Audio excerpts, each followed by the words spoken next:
नमस्कार friends, study रोडिया channel को आपको स्वागत करुच्ची। फ्रेंड्स आज हूँ 5 जनवरी 2024। आज डेट जब इंपोर्टाट करंट अफेयर्स क्वेश्चन होची अपकमिंग कॉम्पिटिटिव एग्जाम पई सब क्वेश्चन आपन सहित वीडियो रे डिस्कशन करी समस्त डिटेल सहित से लास्ट टाइम देखो वीडियो भल लगे लाइक करेंगे एंड फ्रेंड मान सहित शेयर करेंगे। वीडियो पीडीएफ कि इंस्टांट अपडेट पाइप चाहूले आप टेलीग्राम कि व्हाट्सएप चैनल जॉइन करेंगे। तार लिंक आपको वीडियो डिस्क्रिप्शन बॉक्स में मिल जाए। तेज चलते डेनो का आरंभ करें आज important question answer. Question number 1. Who is the chairman and managing director of the Indian Renewable Energy Development Agency?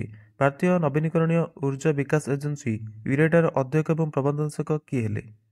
A question correct answer होची प्रदीप कुमार दास। प्रधानमंत्री नरेंद्र मोदी अध्यक्षतार मंत्रिमंडल नियुक्ति समिति भारतीय अक्षय ऊर्जा विकास संस्था यूरेडार जो केंद्र समर्थित आर्थिक संस्था अटे तार केंद्रीय अध्यक्ष एवं प्रबंध निर्देशक रूप में प्रदीप कुमार दास नियुक्ति उपर निजर सहमति प्रदान कले। प्रदीप कुमार दास पूर्व भारत पर्यटन विकास निगम लिमिटेड आईटीडीसी निर्देशक जोटा कि फाइनेंस डिपार्टमेंट पद संभाली। तेज निजुक्ति माने इफेक्टिव जो रही जोटा कि 5 वर्ष कि आगामी निष्पत्ति आसला जाए से बर्तमान तार रे सीएमडी। तेज जो रही IREDA Indian renewable energy development agency यह नुआ एवं नवीनीकरणीय ऊर्जा परियोजना को स्थापित करने प्रोत्साहन विकास एवं आर्थिक सहायता प्रदान करने रेस्पॉन्सिबल अटे। तो जो इरेडा रही भारतीय अक्षय ऊर्जा क्षेत्र रिन्यूएबल एनर्जी क्षेत्र में अग्रणी एवं non banking financial corporation NBFC मान गोटे अटे। नेक्स्ट क्वेश्चन देखो, will launch India's next generation heavy communication satellite GSAT-20 and which rocket will be used for the launch? Bharat आगामी पीढ़ीर भारी संचार उपग्रह GSAT-20 प्रक्षेपण किए करिवो प्रक्षेपण पई कि रॉकेट उपयोग करा? ये क्वेश्चन करेक्ट आंसर होची स्पेसएक्स एंड रॉकेट होची फाल्कन 9। भारत आगामी पीढ़ीर भारी संचार उपग्रह GSAT-20 को स्पेसएक्स द्वारा फाल्कन 9 हेवी लिफ्ट लॉन्चर उपयोग करके लॉन्च करा जिवो। यह प्रथम थर अटे कि अंतरिक्ष विभाग एवं जो इसरो एक समर्पित भारतीय मिशन पई फाल्कन 9 हेवी लिफ्ट लॉन्चर उपयोग करिवो। स्पेसएक्स सहित जीवा सहित जो निष्पत्ति बड़ संचार उपग्रह को उठाइबार सक्षम भारतीय रॉकेटर बर्तमान जो कमी रही उजागर करुच्ची। ठीक अच्छे डेफिशिएंसी जो रही यहाँ लॉन्च कर बर्तमान उजागर करुच्ची। तेज 4700 किलोग्राम ओजन वाला GSAT-20 जोटा कि 32 बीम सहित काका वेंट हाई थ्रुपुट HTS क्षमता प्रदान करुच्ची, जी कि पूरा भारत को कवर करुच्ची, जमी अंडमान एवं निकोबर जम्मू एवं काश्मीर और लाक्षाद्वीप द्वीप समूह भली दूरदराज जो क्षेत्र रही सामिल अटे। नेक्स्ट क्वेश्चन देखो, who has recently taken over as the chairperson of the federation of association in Indian tourism and hospitality FAITH? निकट में federation of association in Indian tourism and hospitality FAITH अध्यक्ष रूप में किए पदभार संभाले? तो ये क्वेश्चन करेक्ट आंसर होची पुनीत छटवाल। पुनीत छटवाल निकट में जी कि federation of association in Indian tourism and hospitality अध्यक्ष पदभार संभाले। नकुल आनंद स्थान में पुनीत छटवाल फेथर नुआ अध्यक्ष भूमिका संभाले। आईटीसी सेवानिवृत्त कार्यकारी निर्देशक नकुल आनंद जी कि फेथर निजर भूमिका को विदाय नेवा सहित hotel association of India HAI कार्यकारी समिति इस्तीफा दे देइछन्ति। पुनीत छटवाल बर्तमान इंडियन होटल्स कंपनी लिमिटेड प्रबंध निर्देशक एवं सीईओ पूर्व 2022 HAI पुणी थे निर्वाचित अध्यक्ष रूप में कार्यरत थे। Next question, who launch the book Ram मंदिर राष्ट्र मंदिर एक साझी विरासत इन दिल्ली? दिल्ली रे राम मंदिर राष्ट्र मंदिर एक साझी विरासत पुस्तकर विमोचन निम्नलिखित मान किए कले? तो एक क्वेश्चन करेक्ट आंसर होची आरिफ मोहम्मद खान। आरिफ मोहम्मद खान दिल्ली ठारे राम मंदिर राष्ट्र मंदिर एक साझा विरासत पुस्तक विमोचन कले। केरल राज्यपाल आरिफ मोहम्मद खान यही पुस्तक लॉन्च कर आयोजन समय जो प्रमुख विषय पर चर्चा होता से आदि शंकराचार्य शिक्षा एवं समाजर योगदान सामिल थिला। तेज गवर्नर आरिफ मोहम्मद खान जो टुकड़ा टुकड़ा दुनिया जो पार्ट गुड़ा बांटिक अच्छी एकजुट संदेश जो आवश्यकता रही जोर देते परमाणु जो बम तार वैश्विक उपस्थिति फोकस करते। Next question, Who will be the chief guest at the 10th edition of the Vibrant Gujarat Global Investor Summit 2024?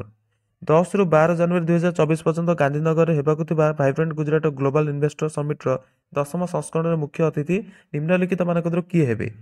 तो ये क्वेश्चन करेक्ट आंसर होची आपनकर पीएम पेटफियाला जे कि चेक रिपब्लिक रो अटंती से हेबे चीफ गेस्ट बा गेस्ट हेबे। चेक गणराज्यर प्रधानमंत्री पेट्रा फियाला गांधीनगर हेबाकु थिबा vibrant Gujarat global investor summit रो 10म संस्करण मुख्य अतिथि हेबे। गांधीनगर 10 रु 12 जनवरी 2024 पर्यंत एई ग्लोबल समिट चलिबो। तेबे एई संस्करणर विषय होची गेटवे टू द फ्यूचर जे कि वैश्विक नीति निर्माता राजनैतिक व्यापारिक नेता एवं निवेशक को निवेशर अवसरर ठिकाना लगे सहयोग को प्रमोट करिबारे मंच प्रदान करुछि। Next question. At what age did Rupika Grover enter the world of modeling and acting, eventually achieving the historic victory of being crowned Mrs. India 1 in a Million 2023? Rupika Grover केउं बयसरे मॉडलिंग एवं अभिनयर दुनिया रे प्रवेश कले एवं अंततः Mrs India 1 in a million 2023 रो मुकुट पिंधिबार ऐतिहासिक जीत मध्ये हासिल कले। तो देखंत ए क्वेश्चन द करेक्ट आंसर अछि 55 55 वर्ष बयसरे।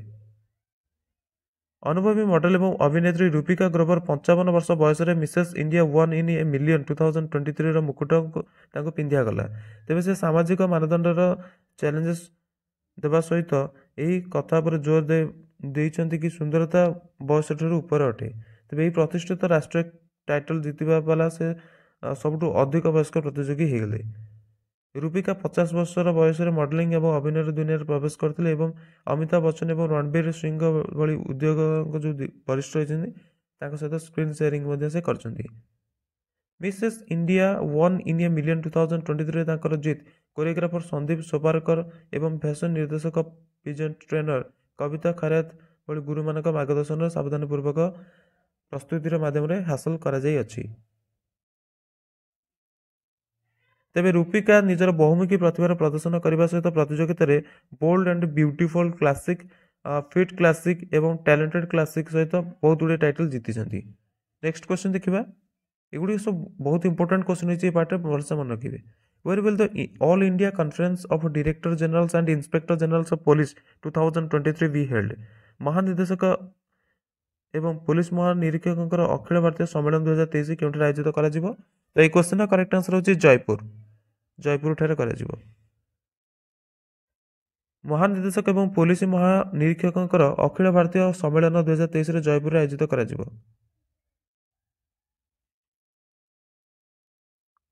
Next question, how many fog pass devices is Indian railway planning to install for smooth rail operations during foggy weather? भारतीय रेलवे जो फॉग होउची बा कुहुडी होउची कुहुडी माने सीजन समय रे सुचारू रेल परिचालना पाई केतरी फॉग पास डिवाइस स्थापित करिया पे योजना करूछि? तो ये क्वेश्चन करेक्ट आंसर होछि 20,000। भारतीय रेलवे ये जो कुहुडी होउची कुहुडीर सीजन पाखापाखि 20,000 फॉग पास डिवाइस लगाइबा योजना करूछन्ती। ये उपकरण जीपीएस आधारित नेविगेशन उपकरण अटे जे कि घन कुहुडीर स्थिति समय रे लोको पायलट को नेविगेट करियारे सहायता करिया डिजाइन करा जाय अछि। फॉग पास डिवाइस लोको पायलट को सिग्नल लेवल क्रॉसिंग गेट एवं स्थायी गति प्रतिबंध भली निश्चित स्थल मानकर स्थान विषय रे वास्तविक समय तथ्य प्रदान करथाय। तबे इनिशिएटिव उद्देश्य परिचालना क्षमता बढ़ाइबा विशेष करी जो ठंडा मौसम बर्तमान चलती मौसम समय जब कि कुहुडी देशर उत्तर अंश विशेष ट्रेन संचालन करे प्रभावित करता है। Next question, which space tech startup has announced the successful space qualification of its P30 satellite platform? केउं अंतरिक्ष टेक्नोलॉजी स्टार्टअप जे कि निजर P30 सैटेलाइट प्लेटफॉर्म रो सफल अंतरिक्ष योग्यतार घोषणा करिछि? ए क्वेश्चन करेक्ट आंसर होछि ध्रुव स्पेस। P30 सैटेलाइट रो अंतरिक्ष परीक्षण पास करिछि ध्रुव स्पेस जे कि 2024 प्रथम त्रैमासिक प्रथम वाणिज्यिक मिशन लीप 1 रो योजना करिछि। तबे स्पेस टेक स्टार्टअप ध्रुव स्पेस निजर P30 सैटेलाइट प्लेटफॉर्म जोटा कि सफल अंतरिक्ष योग्यतार घोषणा करिछि। एटा आपण माने मन रखिबे। Next question, what is the insurance cover under the Ayushman Bharat scheme? Ayushman Bharat योजना अंतर्गत बीमा राशि केते रहिछि? तो ये क्वेश्चन करेक्ट आंसर होछि आपनकर 5 लाख। विकसित भारत संकल्प यात्रा समय सरकार को द्वारा समग्र देश में 1.64 कोटी अधिक आयुष्मान कार्ड जोटा कि वितरण करा जाय अछि ତେବେ ଆୟୁଷ୍ମାନ ଭାରତ ଯୋଜନା କ'ଣ ନା ଏହାକୁ 2018 ପ୍ରଧାନମନ୍ତ୍ରୀ ନରେନ୍ଦ୍ର ମୋଦିଙ୍କ ଦ୍ୱାରା ଆରମ୍ଭ କରାଯାଇଥିଲା। ଆୟୁଷ୍ମାନ ଭାରତ ପ୍ରଧାନମନ୍ତ୍ରୀ ଜନ ଆରୋଗ୍ୟ ଯୋଜନା MPJY ମାଧ୍ୟମିକ ଏବଂ ତୃତୀୟ ଦେଖାଶୁଣା ହସ୍ପିଟାଲରେ ଭର୍ତ୍ତି ପାଇଁ ପ୍ରତି ପରିବାର ପ୍ରତିବର୍ଷ 5 ଲକ୍ଷ ଟଙ୍କା ପର୍ଯ୍ୟନ୍ତ ବୀମା ରାଶି ପ୍ରଦାନ କରିବ। ତେବେ ଏଇଟା କୌଣସି ଜାଗାରେ ଆପ୍ଲିକେବୁଲ୍ ପ୍ରାୟତଃ ହେଉନି, ମାନେ ସେତେ ଲୋକ ଏଥିରେ ଲାଭଦାୟୀ ହେଇପାରୁନାହାନ୍ତି ବୋଲି ଶୁଣିବାକୁ ମିଳୁଛି, ଲୋକ କମ୍ପ୍ଲେନ୍ କରୁଛନ୍ତି। ତେବେ ଏହା 50 କୋଟିରୁ ଅଧିକ ଲାଭାର୍ଥୀମାନଙ୍କୁ ଲକ୍ଷିତ ଦୁନିଆର ସବୁଠୁ ବଡ଼ ସରକାରୀ ଅର୍ଥପୁସ୍ତ ସ୍ୱାସ୍ଥ୍ୟ ସେବା କାର୍ଯ୍ୟକ୍ରମ ଅଟେ। ତ ଏହାର ସ୍କିମ୍ ଅଣ୍ଡରେ 5 ଲକ୍ଷ ଟଙ୍କା ପର୍ଯ୍ୟନ୍ତ ଆସୁଛି ବର୍ଷକୁ ଖର୍ଚ୍ଚ କରିବା ପାଇଁ। Next question, world braille day is celebrated on? ବିଶ୍ୱ ବ୍ରେଲ୍ ଦିବସ କେବେ ପାଳନ କରାଯାଇଥାଏ? ତ এই କ୍ୱେଶ୍ଚିନ୍ର କରେକ୍ଟ ଆନ୍ସର ହେଉଛି 4th ଜାନୁଆରୀ ଏଭ୍ରି ଇୟର୍। ତେବେ ଏଥର କ'ଣ ଥିଲା ଥିମ୍, ଏଇଟା ଆପଣମାନେ ମନେ ରଖିବେ, କାରଣ ଆପଣଙ୍କର କ୍ୱେଶ୍ଚିନ୍ ଆସିଯାଉଛି empowering through inclusion and diversity. Empowering through inclusion and diversity was the theme of this Braille day which was celebrated in 2024 4th January.